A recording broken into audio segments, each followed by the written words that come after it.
नहीं देखो, अब ये गोवर्धन पूजा दो तरीके से बड़ा महत्वपूर्ण होता है।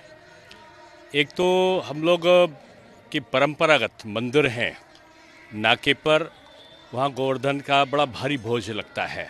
गोवर्धन भगवान के पूजा होती है और उसके बाद खाटू श्याम मंदिर में लगभग 15-20 हज़ार लोग, मैं उसका मुख्य संरक्षक हूँ, सामूहिक भोज करते हैं और बाबा का आराधन करते हैं। गोवर्धन पूजा विधि विधान से होती है और आज के दिन ही जमघट का प्रावधान ये लखनऊ और आसपास के क्षेत्रों में ही ज़्यादा है, अवध क्षेत्र में।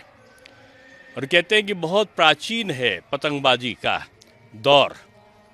और अब आजकल तो आयुर्वेद और उसमें लोग बोलने लगे कि पतंग उड़ाते हैं तो आँख की रोशनी भी ठीक होती है, एक एक्सरसाइज भी होती है। लोग सुबह पतंग उड़ा के खींचते हैं तो एक खून का, रक्त का प्रवाह होता है, ऐसा आयुर्वेद में भी लोग बोलते हैं।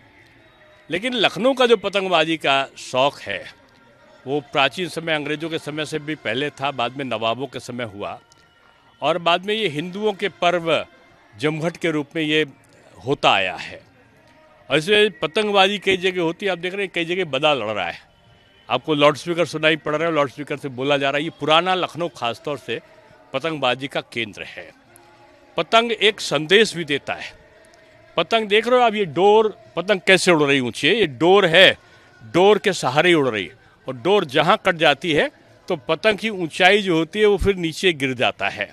ये परिवार एक एक पतंग की डोर की तरह है।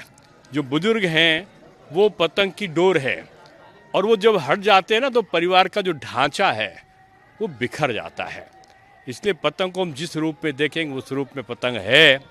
लेकिन लखनऊ में कभी 6 का 10, कभी 1.25 का 3, कभी गेंदियारा, कभी मांगदार और कभी बस कभी कभी जो है वो 6 का 10 की पतंगों में भी अलग अलग पट्टीदार और तमाम पतंगे उड़ती हैं। तो इसका माझा, बरेली का माझा प्रसिद्ध होता है, लेकिन लखनऊ का माझा भी जो रील होती है कम प्रसिद्ध नहीं है। रोजगार भी मिला है लोगों को, शौक़ भी पूरा हुआ है।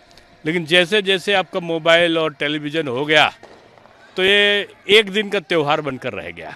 पहले 15 दिन पहले से पतंगबाजी हो जाती थी। जिस दिन करवा चौथ होता था रात को लोग पतंग उड़ाते थे। सफ़ेद रंग की, अंधियारे में सफ़ेद रंग की पतंग उड़ती थी। इसका आगाज़ हो जाता था कि करवा चौथ से, और जमघट नहीं, भैया दूज तक पतंगें उड़ती थी। लेकिन अब की काफ़ी लोगों में उत्साह है जीएसटी के कारण।